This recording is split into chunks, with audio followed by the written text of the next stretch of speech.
AVM Saravanan காலமாகிவிட்டார். எனது சிறு பிராய காலங்களில் ஏவிஎம் சரவணன் ஒரு என்டர்டெய்னராக எப்போதுமே இருந்திருக்கிறார்.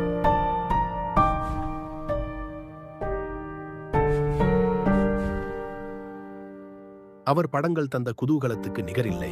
தயாரிப்பாளராக தன் வேலை படம் தயாரிப்பது என்பதோடு முடியாமல் தன் ஸ்டுடியோக்கள் பயன்பட வேண்டும், அதை எவ்வாறு பயன்படுத்த வேண்டும் என்றெல்லாம் தன் படங்களாலேயே சொன்னவர். நல்லவனுக்கு நல்லவன் படத்தில் ரஜினிக்கு ஏற்ற வில்லனாக ஒரு பிரபலம் நடிக்க வேண்டும் என தீர்மானித்த போது கார்த்திக்கை நடிக்க வைக்கலாம் எனச் சொன்னது சரவணன். கார்த்திக்கோ சிறிய வில்லன் கதாபாத்திரத்தில் நான் நடிக்க மாட்டேன் என சொன்னதும் ஏவிஎம் அவருக்கு ஒரு புதிய பட வாய்ப்பையே தருகிறார். அப்படி கார்த்திக்குக்காக தனியாக எடுத்த படம்தான் நல்ல தம்பி. எண்ணற்ற துணை நடிகர்களின் வீட்டில் எரிந்த அடுப்பு அணையாமல் செய்தவர், தன் ஏவிஎம் தொழிலாளர்களுக்கு வீடு கட்டி கொடுத்தவர் என இன்னும் பல விஷயங்களுக்கு முன்னோடி சரவணன் அவர்கள்.